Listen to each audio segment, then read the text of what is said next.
Welcome to Exhibitor Lounge, sponsored by ExhibitEdge.com. I'm your host and your trade show mixologist, Michael Gray.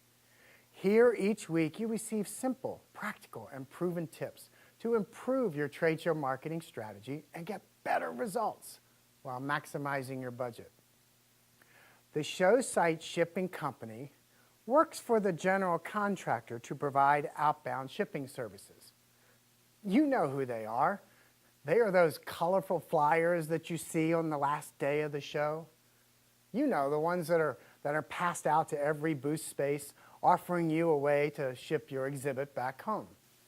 Now, these companies will either have a separate service desk location, or more and more, they're becoming part of the general contractor's services.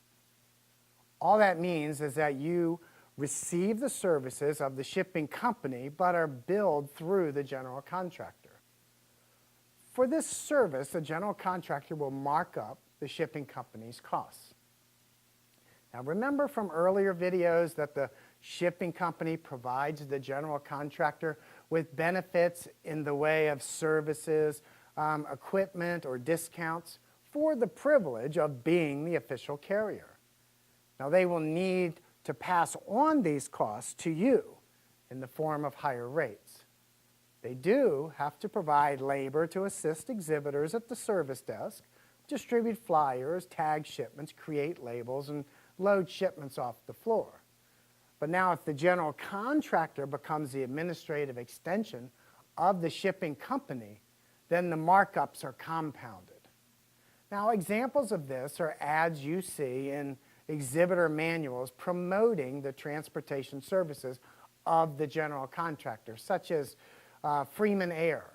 Freeman Decorating Company did not go into the air freight business, but instead promotes the services of an official show air freight company as a service under their name. So let's summarize from last week and today. 1, the general contractor ultimately needs to clear the show floor.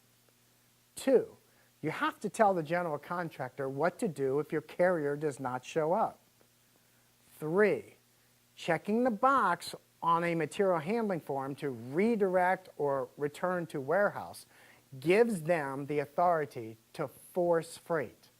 4, force freight occurs when your carrier does not abide by the show rules for checking in on time. 5, costs are usually higher for show site transportation services than prearranged services. 6, force freight does not provide a price quote up front, and you're at the mercy of what the shipping company wants to charge you. Now, I know this is an area where you, the exhibitor, can feel very vulnerable. You turn in your material handling form and walk away from the show floor not knowing the outcome of the loading process. So what can you do to protect yourself? Well, we'll take a look at that next week as we focus in on the outbound shipping process. As always, please respond with your questions or comments and let others know about ExhibitorLounge.com. Hey, we'll see you next week. Until then, I'm your host, Michael Gray, telling you, relax in the Exhibitor Lounge.